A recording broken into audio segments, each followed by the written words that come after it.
Who would win, the Roman Empire or Archaon the Everchosen? Except, I installed a few mods that buffed all his stats, gave him Wolverine-like regeneration, and, most importantly, made him hot. Today, our mission is simple. Survive the Chaos Invasion when Archaon turns every other faction into his Gimp army and rules over them like some sort of dominatrix. And, if we make it out alive, perform a counterattack and sack their capital. Will we succeed, or will we be crushed and forced to become one of her many Discord mods? Let's find out. We start off as Karl Franz, leader of the Roman Empire and closeted pansexual. We enter the world as a new republic, ready for a fresh start. How do we celebrate? By murdering our nearest neighbor. Luckily, this is easy because I've got these trebuchets that launch toilet-sized rocks, perfect for crushing enemy infantry.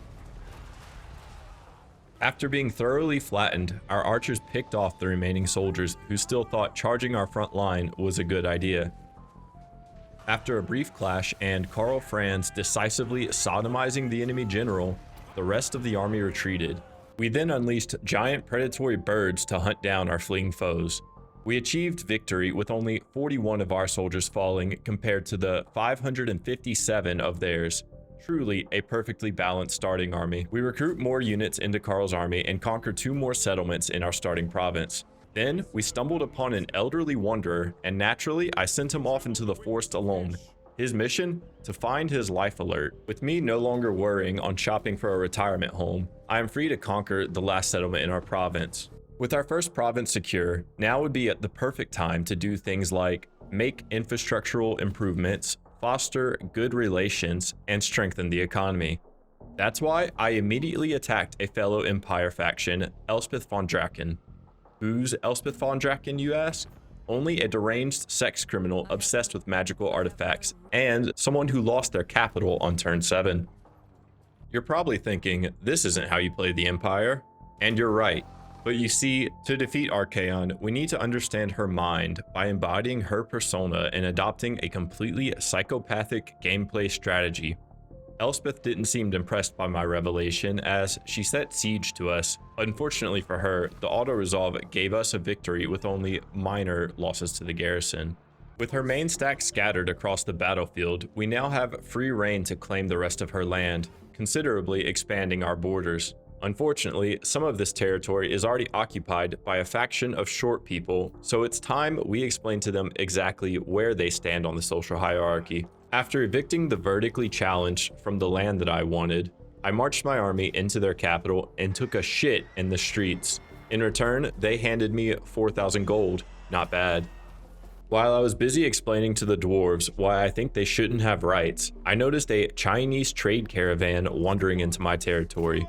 Naturally, I immediately attacked. Their leader called it a social faux pas, but he was 4,000 miles away, so what is he gonna do?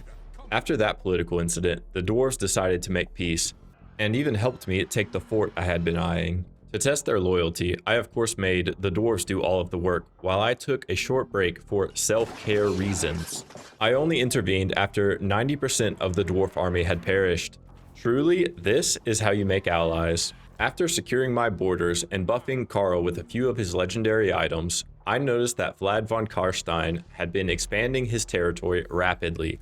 If we don't act now, he'll become too powerful to stop. I besieged Averheim. With its rather unimpressive garrison, it was an easy battle. I continued carving my way through Vlad's empire until it happened. You see, one of the mods I installed gives Archaon the ability to confederate every other Chaos faction once she hits level 30. And, well, she did it. Way faster than I expected too. Her faction power skyrocketed, dwarfing everyone else. But even worse, since she has also confederated Festus, she ended up right in Empire territory. This was an alarming revelation.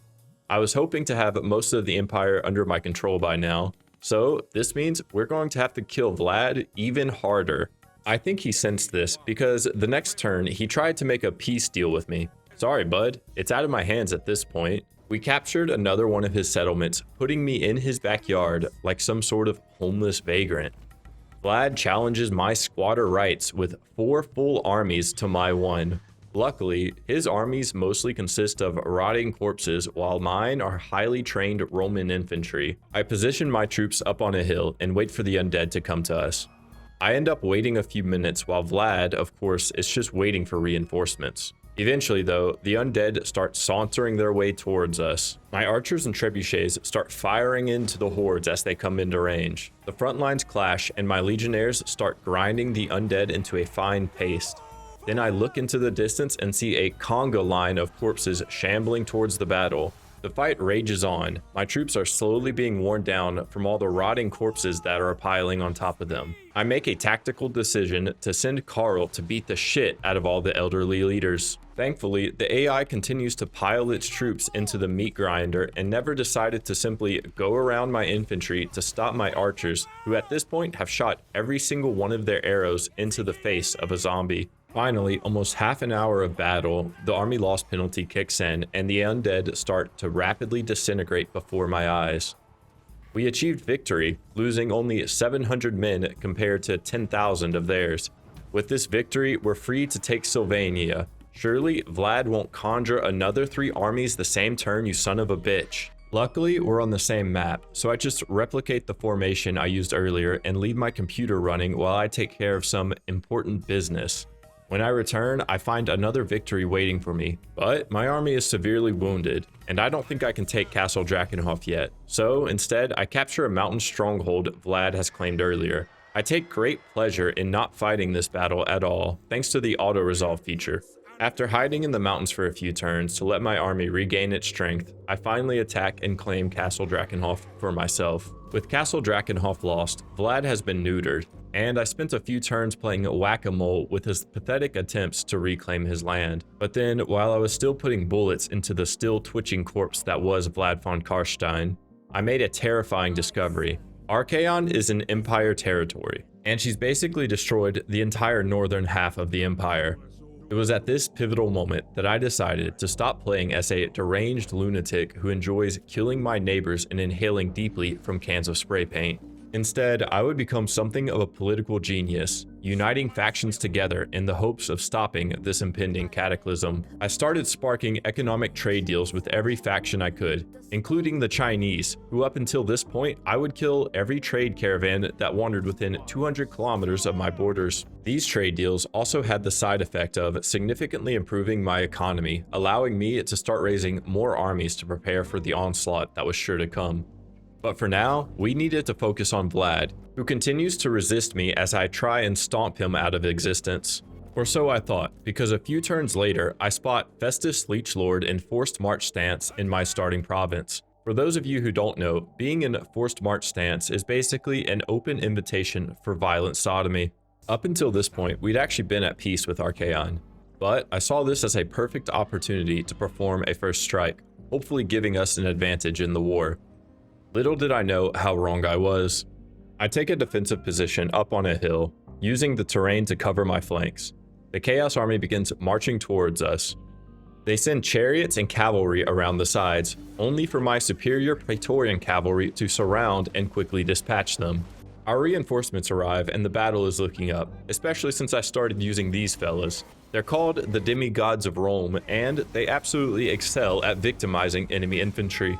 Our front line holds strong, even as Festus throws handfuls of his own feces at our troops. After a bit of focus fire from our archers, we send him back to the sewers where he belongs. Back on the campaign map, we capture another settlement from Vlad, only to discover that Wulfric the Wanderer has been enslaved by a troll and has taken Marienburg. After laughing in his face for being a complete fucking idiot, we reclaimed the city. I think Throg heard about this because later he showed up and attacked one of my settlements. Naturally, I responded by auto-resolving his entire army out of existence. Then, for a few turns, everything seemed pretty quiet. I took this time to upgrade my settlements, build my economic power, and improve my armies, beating back the occasional Viking along the way. In fact, I didn't really notice, but the Vikings have made it pretty far south. But now we know how a Viking invasion of the Roman Empire would go, which is to say, not very well. Unfortunately for us, Chaos armies began pouring into our lands and raising settlements. We were able to bring Karl back to the capital to fend off one of the armies, but that was quickly replaced by another army which promptly devoured one of mine. To make things worse, some orcs emerged from the mountains and took Marienburg. After such a defeat, a wiser leader, or even a crackhead from your local park, might reevaluate the situation. Me, I decided it was the perfect time to start another war, this time with Azag the Slaughterer. You see, my plan is to take all of this mountain territory and sell it off to the dwarves, because right now, I can't recruit units faster than the Chaos armies can eat their internal organs, and honestly, I need the funding to keep up. But this plan might already be too late. 4 Chaos armies led by Prince Sigvald, a raging homosexual, and joined by Archaon have surrounded Isleheart and are preparing an attack. Meanwhile, my general, who, yes, is a man, is looking around nervously. I equipped Carl with everything I had to buff him and sent him in to save the day. And, I'm not gonna lie, I got domesticated. Archaon? She's a fucking menace. Barrier, regeneration, stats that make every other unit look like Skaven slaves. Oh, and also, she rains down bolts of fire constantly while in melee combat, killing everything in a 20-meter radius. I really outdid myself when I installed these mods. In fact, I outdid myself so well that I just ended up conceding, reloading my save, and accepting a Pyrrhic victory via auto-resolve. But she wasn't having it, because she survived, came back the next turn, and absolutely beat the shit out of us with the help of some orcs that she apparently adopted. In this battle, I thought I might have a chance to kill her, and what a fool I was. Within seconds, Carl was dangling on the edge of death like a piñata at a birthday party, while she spammed every spell she had on my soldiers, which I carelessly crammed into a single, screaming, burning pile of meat for her amusement. After this defeat, I briefly fantasized about abandoning the war altogether and becoming a hot dog salesman, because apparently that's the only way to survive in a world where she exists. But then, by a miracle, she and the other Chaos armies just kinda decided to leave. I don't know why, but I'm not here to ask questions. We bring back Carl and start recruiting a new army, but this time I'm rolling out the big guns. Meet the United Factions Elite. They have everything you could want. Armor, shields, insane melee attack and defense, and a ranged attack powerful enough to make even the most hardened Fent warriors reconsider their career choices. We even equip Carl with the Nemesis Crown, a magical artifact that grants powerful buffs at the small cost of completely wrecking my economy. While Carl was busy building his new army, the war with Azag continued. We lost some battles, won others, and once were even interrupted by Kolek Sun Eater, forcing me to accept a Pyrrhic victory via auto-resolve. While Carl was still recruiting, he was besieged by a local sex addict named Azazel. Luckily by this time, his new army was mostly complete, so it was time to see how they performed. To keep it short, pretty good. After meticulously arranging my units, I noticed that any enemy who tried to approach my front line was quickly turned into minced meat, including Azazel himself. And when they did make it to my front line, they were greeted by this guy. He's some sort of living god who obeys my every command. Mostly, that command is to swing himself wildly across the battlefield while casting one of the most broken spells in the game. All in all, we won that battle pretty easily. Once Carl finished recruiting, we moved him east to help in the war with Azag. Sensing this, Azag proposed a peace treaty in exchange for 5,000 gold. I accepted and then attacked him anyways a few turns later.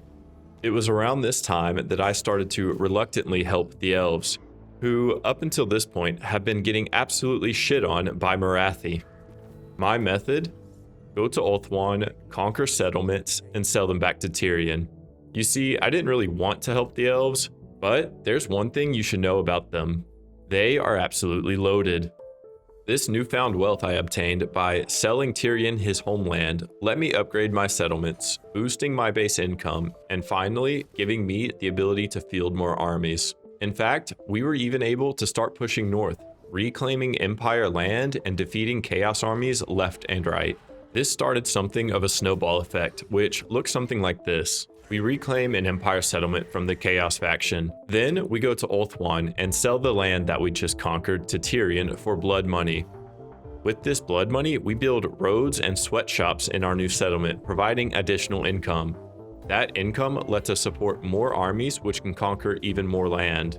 We're also selling land to the dwarves, but they're kinda cheap and don't pay nearly as well. This had the side effect of making us pretty popular in the world. So popular, in fact, that a man suffering from morbid obesity and who lives halfway across the globe offered me a non-aggression pact.